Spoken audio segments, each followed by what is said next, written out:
mentioned to us, una gyud ang gingharian, the kingdom. And then after, he presents also the church, ang iglesia. So, the presence of the kingdom produces the church. So, sa ato pa, ang gingharian di ay, makapalugwa siya og iglesia. Pero lang tawa ang konsepto sa Christianity today. Though the concept of the Christianity today is that the kingdom, they think that it is something for the future. Hunahuna nila ang gingharian nasa umalabot. Then naghunahuna po sila, it is something far away, layo kayo. Amen. Then kahuna-huna po sila nga the kingdom is something objective. Objektibo ra. Pero sa ato mga igsoon, praise the Lord. The kingdom is right here. Amen. The kingdom is right now. Amen. Kita mo gingharian di ay sa Diyos mismo. Amen. Tungod kay kining life ang kinabuhi sa Diyos. The life of God is the kingdom of God. Amen. So sa ato pa ang kinabuhi, kung asa ang kinabuhi, naasad ang gingharian. Amen. Kung asa ang gingharian, naasad po ang kinabuhi. Gawas ni ini, wala na ilabot ang Diyos. Munang salamat sa Ginoo, the kingdom today is a realm. Gingsakpan ta sa Diyos, diin ang Diyos, maka-rule, makabuot, makahari, o makadumala nato maigsuon. Ang atong Ginoo mismo yung nagdumala sa itong kinabuhi. Muna na pahimusan ako ni kay kita mismo na atay kining pahat sa Ginoo. Ingon na itong igsoon, the brother encouraged us that we need to continue to preach the seed of the gospel of the kingdom. Kay nga naman, kay kung magpadayon ta sa pagsangyaw, atong paghago sa Ginoo, mo din for Christ increase. Mapadako, mapasanay ang kinabuhi ni Kristo aron ma-realize ang gingharian karon. Amen. Praise the Lord. Amen. Praise the Lord. The kingdom is the reality of the church. Amen. Therefore, apart from the kingdom life, we cannot live the church life. Amen. The reality of the kingdom of the heavens is the content of the church life. Amen. Without the reality of the kingdom, the church is empty. Yes. Since the kingdom life issues in the church life, as we live corporately in the kingdom life, we spontaneously live the church life. Amen. A believer who does not live in the reality of the kingdom cannot be built into the structure of the church. That's why mga igsoon, ang iglesia o ang gingharian dili gyud ni magbulag mga igsoon. Yeah. Amen. Kung naa ka sa iglesia, naa ka sa gingharian. Amen. Kung naa ka sa gingharian, naapod ka sa iglesia mga igsoon. Amen. Muna nga dili man naglain ang iglesia o ang gingharian. Amen. Muna nga karon mga igsoon, we are in the foretaste of the coming kingdom. Amen. That's why we need to stay in the church life. Because as long as we stay in the church life, we stay in the kingdom. Amen. Amen. Praise the Lord mga igsoon. Amen. No, nga sa Ephesians, dito nga, for the kingdom of God is not eating and drinking, Amen. but joy and peace in the Holy Spirit. Amen. Praise the Lord. Amen. Amen. Sa Matthew 16:18, the Lord Jesus said, "Upon this rock I will build my church." Amen. Actually, mao ni ang first nga pulong sa church nga gi-mention sa Matthew 16. Unya ang book of Matthew nagproclaim siya kalabot sa gingharian mga igsoon. Amen. So ang iglesia di og ang gingharian duha ka butang nga dili gyud magbulag. Amen. Kay alang sa Ginoo ang iglesia mao ang gingharian. Unya ang gingharian mao ang iglesia karon mga igsoon. Ningon siya diri nga ang sa daang tugon ang pagtukod sa iglesia gitipify siya una pagtukod sa templo o pagtukod sa syudad. Amen. Mao nang sa giingon ni Brother James Lee si Ezra ug si Nehemiah. Si Ezra sa dihang nibalik siya gikan sa captivity. Amen. Iya jong gitukod ang gi-rebuild niya ang temple. Unya later on si Nehemiah iya dayong gi-build up ang city. Amen. So ang templo ug ang syudad always they are always go together. So ang syudad ay mga igsoon mao din ni ang protection sa templo karon. Amen. Yan ingon siya diyo kung wala daw ang syudad bisan natukod na ang templo kung walay protection it is easy for the enemy to destroy the temple. Amen. Mao nang daygon ang Ginoo. Amen. Mao nang karon kung wala ang gingharian ingon nga realidad sa iglesia ang iglesia dili daw matukod mga igsoon. Mao nang salamat sa Ginoo nga karon naata sa iglesia nga mao ang gingharian karon.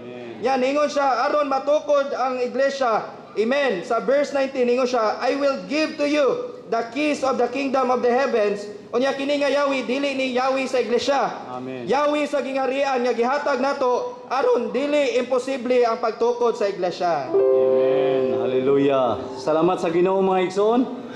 Ang gingharian ug ang iglesia. Sa gikaingon naman ni sa mga igsoon nga dili gyud mabulag. Usa salamat sa Ginoo sa gingharian ug sa iglesia. Salamat sa iglesia diin ta nakapahimulos gyud niining mga kadato sa Ginoo. Amen. Unang dili gyud ta ingon nga mubulag sa iglesia. Kun dili manaa gyud ta sa iglesia mga igsoon. Kay ang iglesia may balikan sa Ginoo. Munang giingon siya dire sa Roman numeral 3, ang tinuod nga iglesia mao ang gingharian sa Dios ning panahona. Busa nagkinabuhi ang mga magtotoo karon. Diha gyud sa kinabuhi, diha sa iglesia. Busa naay qualification ang ingon nga mga magtotoo diha ni Kristo. Kinahanglan ato gyud ning ikinabuhi kining gingharian diha sa iglesia. Unang nag-ingon siya dire ba sa point A, nining matag panahon nagisgot ang Ginoong Hesus sa iglesia. Usa nagisgot siya kalabot sa gingharian, dayon nagpakita kini kung unsa kasuod o unsa ka nalambigit kining gingharian ug ang iglesia. Bisan nag-ingon pod siya sa Roma 14:17 nga kay ang gingharian sa Dios dili pagkaon o pag-inom kundi pagkamatarong o kadait o kalipay diha sa Espiritu Santo. Usa salamat sa Ginoo nga doon na lang gyud tay pagkakita o pagkakita niini nga bahin mga igsoon nga kinahanglan manaa gyud ta niini nga gingharian sa Dios. Busa di pa man ulahin tanan pagpahimulos na gyud ang atong gikinahanglan ni mga igsoon. Amen. Praise the Lord, my son. Magkinabuhi diha sa realidad. Magkinabuhi diha sa realidad sa gingharian sa Dios. Sa gingon rin sa numeral 3, Anderson 3, nagpasabot ang pamulo nga tagilunsod sa Episo 2:19 sa gingharian sa Dios ang gisakpan nga kabutan niya. Sa nag-ingon ang Episo 2:19, busa karon dili amo mga langyaw ug mga dumulong, kun dili mga tagilunsod uban sa mga balaan ug mga sakop sa panimalay sa Dios. Salamat sa Ginoo nga kita karon mga sakop na gyud sa panimalay sa Dios. Nya niingon siya diri sa 4, alang sa gingharian sa Dios, gibuhat ni Pablo sa mga masika magbubuhat niya sa buhat sa ebanghelyo sa pag-establisar sa gingharian. Sa salamat sa Ginoo sa Kolosas nga si Apostol Pablo duna gyud siya pagsangyaw sa ebanghelyo uban sa mga magbubuhat aron sa pag-establisar sa gingharian. Sa 5 gipadayag sa pamulong sa gingharian sa bugna 1:6 nga hain gani ang iglesia naausab ang gingharian sa Dios. Salamat sa Ginoo, nagrepresentar sa gingharian ang iglesia. Sa pahiuli sa Ginoo naata sa gingharian sa bahandi o sa perlas. Ingon sa Mateo 13:44 ingon siya, ang gingharian sa mga langit sama sa bahanding natago sa umahan nga nakit-an sa og gitaguan sa usa ka tawo o sa iyang kalipay nilakaw siya o gibaligya ang tanan na aniya. Amen. Salamat sa Ginoo, daygon ang Ginoo. Amen. Salamat sa Ginoo igsoon. Nga naata si iglesia naapod sa gingharian. Kay di mo gyud mabulag ng iglesia o gingharian. Sa iglesia nga gingharian naata sa pagbuot, pagdumala, pagdisiplina o pagbansay sa gingharian. Bisan gingharian sa Dios ang iglesia karon, tinuod lang tang manaa sa gingharian kon magkinabuhi, magawi ug manaa ang pagkatao nato sa espiritu dili sa natural nga tao nato. Isip mga taong naa sa Dios nung pagpaambit sa Dios ng Trinidad, magkinabuhi kita sa kinabuhi sa gingharian. Amen. Diha sa iglesia. Amen. Magtubo og maugmad diha sa Dios nung kinabuhi hangtod mahamtong ta. So daygo na Ginoo igsoon. Amen. Wala yung paagi nga mahamtong ta igsoon dinhi sa iglesia. Amen. Kung magpabuot ta sa iglesia igsoon, magpabuot ta sa gingharian, magpadumala o magpadisiplina, daygo na Ginoo. Mao ni ang pagbansay sa gingharian, kalambutan ba ta? Nya di man ta gustong butan, maglahim ta katuwa, labi na gawon na ta eksakto ta na dili ta magpabuot. So dili kun inuna kun ta maigsoon walay pagkatukod. So kung gusto tang matukod, labi na sa panimalay, kung gusto matukod, maharmonya ang panimalay, magpabuot ang mga sakop sa panimalay sa pagbulutan diha sa panimalay. So dahil ko na Ginoo nga ang panimalay sa Dios mao ang iglesia, mao pod ang gingharian. Kung magpabuot ta sa Ginoo nga nasa sulod nato, mao na ang realidad sa pagbansay sa gingharian. Dahil ko mga igsoon, salamat sa Ginoo nga niata sa iglesia o niata sa gingharian. Tungod kay nakabaton ta sa Dios nun nga kinabuhi. Amen. Usa, atong hisgutan diri nga Roman number 5 nga ang buhat o kakuhan sa iglesia. Karon giingon mo diri nga nagpadangat sa gingharian ang iglesia. Amen. Dayon yun siya, naana ang iglesia sa tuyo nga magpadangat sa gingharian. Amen. Giingon sa sunod nga kakuhan sa iglesia din sa yuta ang pagpatunhay sa kadaugan ni Kristo o pagpadangat sa gingharian. Amen. Nya giingon magiriray nga ang tuyo, ang buhat sa iglesia din sa yuta pagpadangat man sa gingharian o paggidumalahan sa prinsipyo sa gingharian ang tanang buhat sa iglesia mga igsoon. Amen. Busa, bisan pa gani ang kaakuhan sa iglesia, ang pagbuot sa langit, gidala. Gidala sa iglesia ang pagbuot sa langit, dinhi sa yuta, sa may tuyo, aron sa pagtuman niini dinhi sa yuta mga igsoon. Amen. Busa, dili lang kay nanmimbro o nasakop lang ta sa iglesia na atay kaakuhan sa pagbuhat o pagtuman ng tanan mga igsoon. Amen. Dahil ko ng Ginoo. So salamat yun ay ang iglesia na nagyo dahil sa pagbuot sa langit mga igsoon. So diya makita nato nga tungod sa pagpasakop niya sa langit ng pagbuot, nagbatok man sa kaaway sa Diyos. So nagpasakop dita sa langit ng pagbuot ay mga igsoon. So diya yun makita nato ang iglesia unsa yun ay gihigugma sa Diyos. So usapod aron ma-establisar yun ang ma-establisar ang gingharian sa mga langit, kinahanglan ang espirituhanong pagigaway. So kinahanglan gid ang espirituhanon natong pagigaway mga igsoon alang jud sa pag-establisar nining ang gingharian mga igsoon. So diha lang pod ang kakuhan sa iglesia mga igsoon padayon man sa away nya giaway ni Kristo dinhi sa yuta, ipadayon gyud sa iglesia ang madaogong buhat nya gibuhat ni Kristo batok ni Satanas mga igsoon. So diha gyud diha ta na iusa o diha ta na higugma ni Kristo kita nga madaogon nga alang sa madaogon yang buhat mga igsoon aron makabatok kita sa iyang kaaway nga mao si Satanas. Amen. Amen. Salamat sa Ginoo mga igsoon. Nga naa sa iglesihanong kinabuhi ang gingharian karon. Amen. Kung mga nagkinabuhi kuno ta ingon nga tawo sa gingharian nga dunay kinaiya og siyam ka panalangin nga gisgutan sa Mateo 5, dunay righteous deeds nga gisgutan sa Mateo 6 ug naay prinsipyos in dealing with others nga gisgutan sa Mateo City, surely natay hustong iglesihanong kinabuhi. Kung doon natay hustong iglesihanong kinabuhi, surely naapod ka sa gingharian karon.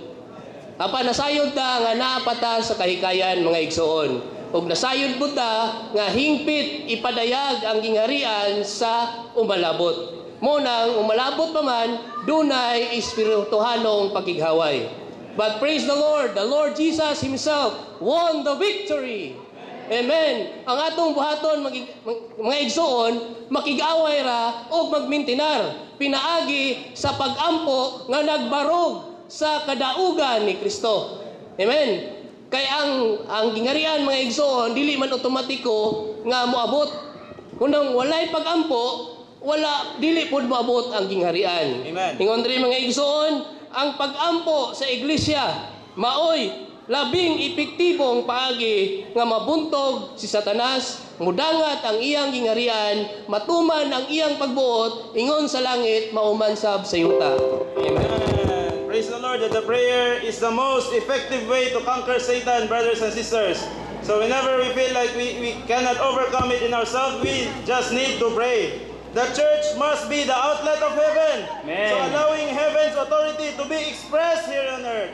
So Amen. in order for the authority of God to be expressed here on earth, there is a need for our cooperation.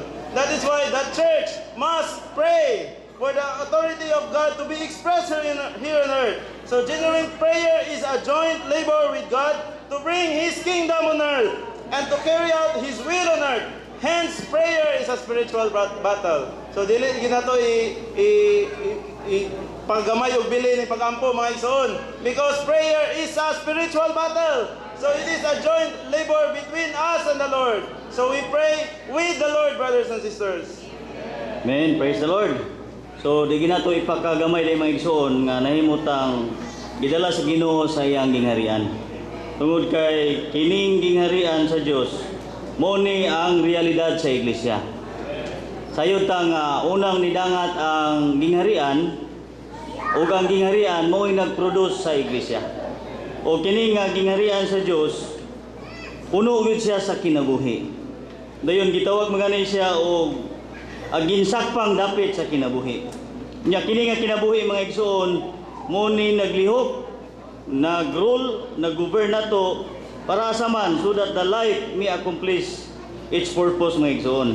So may tuyo sa Ginoo, sayod ta nga ang iyang tuyo ipaambit ang iyang kinabuhi, madawat sa mga tao, ipanganak pag-usab ang ilang espiritu, dayon madawat nila ni nga kinabuhi.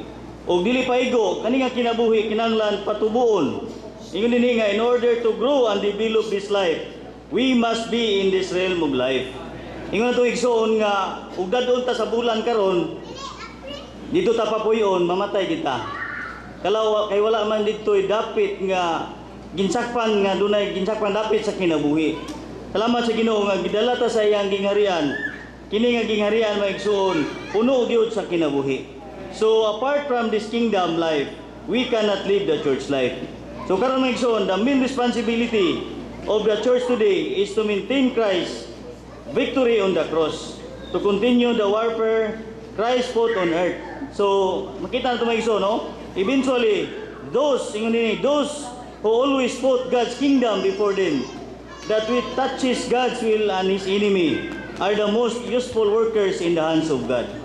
Kato daw labing mapuslanong mga magbubuhat sa kamot sa Dios, katong mga tao nga kanunay nilang gipauna ang gingharian sa Dios.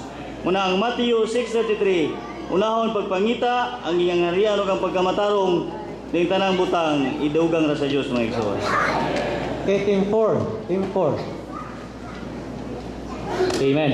The title of message for the exercise of the kingdom for the building up of the church. Amen. In Matthew chapter 16, in verse 16, the Lord Peter saw the revelation concerning Christ, Amen. that He is the Christ, the Son of the living God. Amen. And in Matthew, in verse 18, the Lord prophesied the greatest prophecy on this earth, and that is, I will build my church. Amen. Praise the Lord that God prophesied that He will build His church. Amen. That's why in verse in verse 21, the Lord that there's a need for the Lord to go to Jerusalem, not to be crowned, but to suffer. And in verse 22, the Lord revealed Peter's audacity of the natural life. And in verse 23, with this, so this is the word that there's a need, moment by moment, even in a moment, there's a chance for us to like Satan. Amen. That's why, brothers and sisters, there's a need for us to beware on this word. That because of our good heart, we may become Satan in the eyes of God. That's why in verse 24, there's a need for this eye to be denied. Amen. Oh, our self must be denied. That's why in verse 22 to 25, there's makita nato ang tulo ka gates mga igsoon. It is the mind, self, and soul life. But praise the Lord, even though there is the gate, there is the key. Amen. The key, even the gate is so big, but it is nonetheless, wala siya kaymuan, pinaagi aning yawi mga igsoon. And that, amen. Praise the Lord. Amen. Praise the Lord. Amen. Ang Matthew 16:18 gitawag siya greatest prophecy in the Bible. Wherein makita nato nga mingon nato Ginoo nga I will build my church. makita nato dinhi giunsa man pagtukod sa atong Ginoo ang iglesia mga igsoon. Gitukod ang iglesia ang Ginoo biagi siya sa kamatayon ug bisulod siya sa pagkabanhaw. Pinaagi na mga igsoon, the church was produced. Ya gipakita ko dinhi nga ang iglesia mga igsoon ang paagi sa pagtukod ani mo tong kamatayon ug iyang pagkabanhaw. Ingon nato igsoon insya nga the way to have the application in the building up of the church, we need to apply the death of Christ and the resurrection of Christ. Natandog ko din mga igsoon kining sa time ni Peter. Sa Matthew 16:22 mingon si Peter sa atong Ginoo, siya, God be merciful to you. It shall not be happen to you. Kato nga pagpamulo mga igsoon, makita nato nga they are good. Si Pedro doon na siya maayong nga kasing-kasing. But then the Lord rebuked him. Gibadlong siya sa Ginoo, then ingon atong Ginoo ni Pedro, get behind me, Satan. Ingon si Brother Binoro siya nga, in a moment, we can see great things. But also in one moment, we can be Satan. Siya nga, sa dali na kayo mga igsoon, mahimot ng Satan if we are not one with our spirit. Mga Brother Binoro, we should remember these three things. Una, our mind, our soul, ourself, and our soul life. Kung kini ko ng tulo mga igsoon joins together, it is Satan in action. Muna nga to igsoon siya nga, we must be reminded and remember these three things. For us nga makanundom ta ni mga igsoon, kini mga butanga, it frustrates, hinders, and it damages the church mga igsoon. Praise the Lord. Salamat sa Ginoo mga igsoon. Sa mensahe 4 ang title ini mao ang pagbansay sa kingharian aron matukod ang iglesia. Amen. So there is a condition to build up the church. Amen. We have to exercise sa kingdom mga igsoon. Amen. Asa dos nagingon diri nga nag-agad ang pagtukod sa iglesia sa pagsirado sa mga ganghaan sa hadis pinaagi sa paggamit sa tulo ka Yahweh. Amen. So gisangkapan ta sa Ginoo kunon saon nato pagsirado ang hadis maigsoon. Aduna kini tulo ka Yahweh. Naghisgot rin maigsoon nga katunan gyud nato ang paggamit sa Yahweh sa pagdumili sa atong kaugalingon. Mao ni primero nga Yahweh mga igsoon. Ang ikaduha nga Yahweh, katunan gyud nato ang paggamit sa Yahweh sa pagpasan sa krus. O ang ikatulo nga Yahweh mga igsoon, naghisgot rin nga katunan gyud nato ang paggamit sa Yahweh sa pagwala sa kinabuhi sa kalag. So dunay tulo ka puntos nga gisgutan rin mga igsoon. Sumala pa dito sa Matthew 16:24, si Jesus niingon sa iyang mga tinunan, kung dunay buot mosunod nako, padumiliya siya sa iyang kaugalingon o papasana siya sa iyang cross. O papasana siya sa iyang cross o mosunod nako. Mga igsoon, ang pagdumili sa atong kaugalingon, ang pagwala sa kinabuhi sa kalag nato, mao kini ang kinabuhi nato sa natural nato nga kinabuhi. Maigsoon gasihan og kaluyan unta ta sa Ginoo. Dili kini sayon nga buhaton mga igsoon. Kining tulo ka punto nga gisgutan rin nagdepende kanunay kini sa kaluoy sa Ginoo mga igsoon. So kaluyan unta ta sa Ginoo. Ben, kaluyan ta sa Ginoo mga igsoon. Mao nang diri ipakitaan ta sa aning mensahe 4 nga una maginulsol gyud ta mga igsoon. Kay tungod nga sa daghang panahon nagbuhat data sa atong kaugalingon mga igsoon. Muna diri mga igsoon ana siya sa point 3 nga ang kaugalingon mao ang kalag nga nagpahayag nga magindependente sa Dios. Amen. Nga wala magtagad sa Ginoo sa gibuhat nato. Mao nang nagtagad dinuon ta. Amen. Amen. Nagtagad dinuon siya sa pagsalig nato kaniya mga igsoon. Mao nang ang Dios ay mga igsoon, wala siya nagtagad kung unsa kadako ang atong pagbuhat diha sa iglesia mga igsoon. Kundi nagtagad man siya mga igsoon kung misalig gyud ta kaniya mga igsoon. Mao nang diri mga igsoon gipakitaan ta ba nga kung gusto gyud ta nga mahimong manununod ni Kristo mga igsoon, magpas-an gyud ta cross mga igsoon. Do daghan maghinder nato sa pag pahimulos siya sa Ginoo. Kay tungod nga kini atong kaugalingon, atong soul life, kini atong kalag, ato ang kanunay gibuhi mga igsoon. Manang tuyo rin sa Ginoo mga igsoon, aron siya ma-manifest mga igsoon, we need to crucify ourselves mga igsoon. Man tuyo sa Ginoo no, sa Mateo nga kinahanglan kung musunod ta niya mga igsoon, mao rin ang pag take up at nag-take ani nga cross maigsoon. Mo daygon ang Ginoo nga gitagadto sa pagi nga mga yawi maigsoon kini pagdumilis tong kagalingon mo'y tuyo diay sa Ginoo aron matuman ang iyang kabubuton maigsoon. Amen. Praise the Lord, mga igsoon. Dahil ko ng Ginoo, mga igsoon, that even we are now in the kingdom of God, which is the church today, mga igsoon. Nagkinahanglan tag mga pag-exercise, mga igsoon. Pagbansay dahil sa atong spirito, mga igsoon. O pagdumili dahil sa itong kaugalingon, kaya kaugalingon, mga igsoon, self is the main gate to attack and damage the church. Even he prostrate to God's building, mga igsoon. Maulang niya ang pagtukod dahil sa iglesia, mga igsoon. But praise the Lord! There is the three case, mga igsoon. Na itulo kayabi, mga igsoon, to shut up the gates of Hades for us to say, to live the kingdom of God, mga igsoon. The first case is self-denial, mga igsoon. Kinala, madumilian din itong kagalingon. Nga ikado, mga igsoon, taking of the cross, mga igsoon. Kinala, mupasan ta sa atong cross batag adlaw. And the last thing, mga igsoon, is losing of our soul life. Kada adlaw, mga igsoon, madumilian din itong atong kinabuhi sa kalag, mga igsoon. Hallelujah, mga igsoon. Adlaw-adlaw naatay pagdumili sa itong kaugalingon, mga igsoon. Pinaagi sa pagdumili ito sa kaugalingon, mga igsoon. Makapuyo ta, maka-enjoy ta sa kadato dahil sa gangirian sa itong Ginoo, mga igsoon. Amen. Dahil ko ng Ginoo, mga igsoon. Ang atong pagtulunan, guys, got ni siya sa gingharian sa Diyos. Muna ang matagusan na to, nakadawat tas kinabuhis Ginoo, nakasulod na kita sa gingharian sa Ginoo. Muna ang naiusa ka bahin ani nga walay labot sa gingharian, kanihong topic nagisgot Diyos kaugalingon. Muna ang daghang panahon, grasya kaluhis Ginoo, nga bisan sa atong pagkinabuhi adlaw-adlaw, kaugalingon jud kanunay ang atong madayag. Muna ang tinguha sa Ginoo nga kaning kaugalingon, ilan sang gini sa cross, mga igsoon. Muna ang iyang tinguha nga kanunay kitang makasulod sa gingharian sa Dios. Unsa man nga gingharian mao ang espiritu nga nasagol sa atong sulod. Muna ang tinguha sa Ginoo nga kanunay lang tang madugtong ani aron kanunay putang naa sa gingharian sa Ginoo, mga igsoon. Muna ang tinguha sa Ginoo karon nga madayag yun ang gingharian sa Dios. Muna ang matakusan nato nga nakadawat matas kinabuhis Ginoo. Praise the Lord nga nakasulod na kita sa gingharian sa Ginoo, mga igsoon. Muna ang atong kaugalingon walay labot is gingharian sa Dios.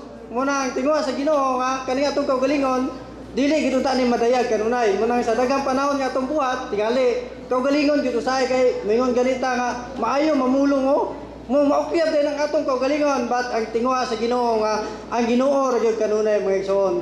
Kanang buhata Ginoo ra na tanan, mga igsoon. Wala tay atuwa na muna ang atuwa pagbulig lang gyud sa diha sa pamatigayos Ginoo. Amen. Amen. Praise the Lord. A message for the exercise of the kingdom for the building up of the church.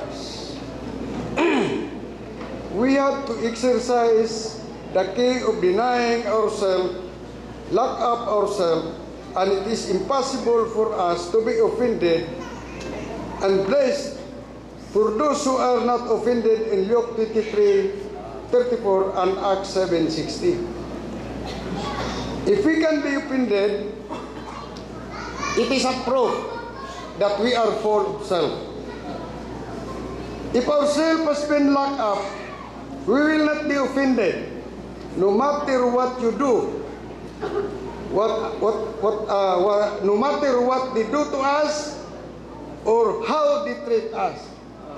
In our daily life, being a human, this is quite impossible or lison. Bisag unsa pay buhaton, bisag unsaon ka pagtagad, di gyud ka masuko kung nalock up ang imong kaugalingon. Can we do this, brothers and sisters? If you can meet a brother, pagkahuman litikan imong mata, litikan imong dalunggan, litikan imong ilong, sagpaon ka, dili gyud yapon ka masuko.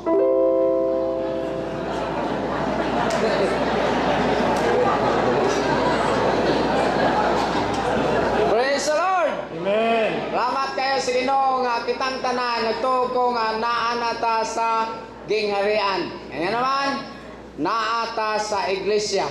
O dili sa iglesia, giingnan ta nga sa ikaduhang Yahweh nga makat-on unta ta kitang tanan nga magawit sa Yahweh sa pagpasan sa cross. Nga naman kay ang cross nagpasabot lang sa pagdawat sa kabubuton sa Dios. Amen. Kay ang cross mao ang kabubuton sa Dios.